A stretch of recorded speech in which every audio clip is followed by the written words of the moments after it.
আমাদের মধ্যে অনেকেই আছে যে আমরা এটা ভাবি আমরা গরিব বলে আজ ডাল আলু ভর্তা দিয়ে ভাত খাচ্ছি, বড়লোক হলে কত ভালো ভালো খাবারই না খেতে পারতাম। কিন্তু আপনি কি জানেন বড়লোকেরা আরও বেশি ডাল আলু ভর্তা খায়?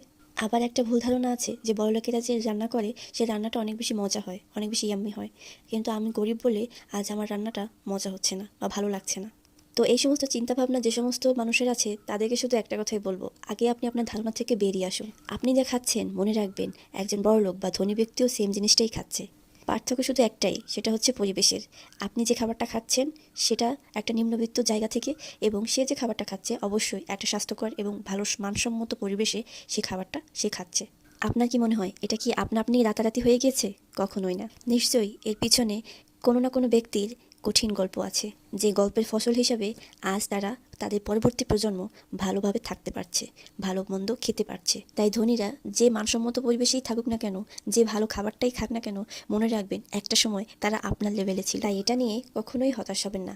একটা সুস্থ এবং সুস্বাস্থ্যকর মানুষ সব থেকে গুরুত্বপূর্ণ। আপনি ভালো আছেন আলহামদুলিল্লাহ বলুন। আপনার খাবারের কোনো বাধা নেই, আপনার যখন যেটা মনে চাচ্ছে সেটাই খেতে পারছেন, এক্ষেত্রে ডাক্তারের কোনো সাজেশনের প্রয়োজন পড়ছে না, তাহলে আমি বলবো 101 বার আলহামদুলিল্লাহ বলুন এবং শুকরিয়া আদায় করুন।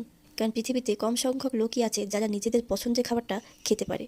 হ্যাঁ, এর জন্য হয়তো আপনাকে একটু কষ্ট বেশি করতে হচ্ছে, অর্থ একটু বেশি উপার্জন করতে হচ্ছে, তারপরও আপনি কষ্ট করার পরও সেটা খেতে পারছেন। কিন্তু এমনও মানুষ আছে যারা টাকা থাকা সত্ত্বেও খেতে পারে না, তাদেরকে একবেলা খাবার খেতে হলেও অবশ্যই ডাক্তার সাজেস্ট অনুযায়ী চলতে হয়। তাহলে ভেবে দেখুন তো আপনি কেমন আছেন? অবশ্যই তাদের তুলনায় হাজার গুণ ভালো আছেন। তাই দিন শেষে শুধু একটা কথাই বলবো, আপনি যে অবস্থানেই আছেন, যেমনই আছেন, আলহামদুলিল্লাহ অবশ্যই ভালো আছেন।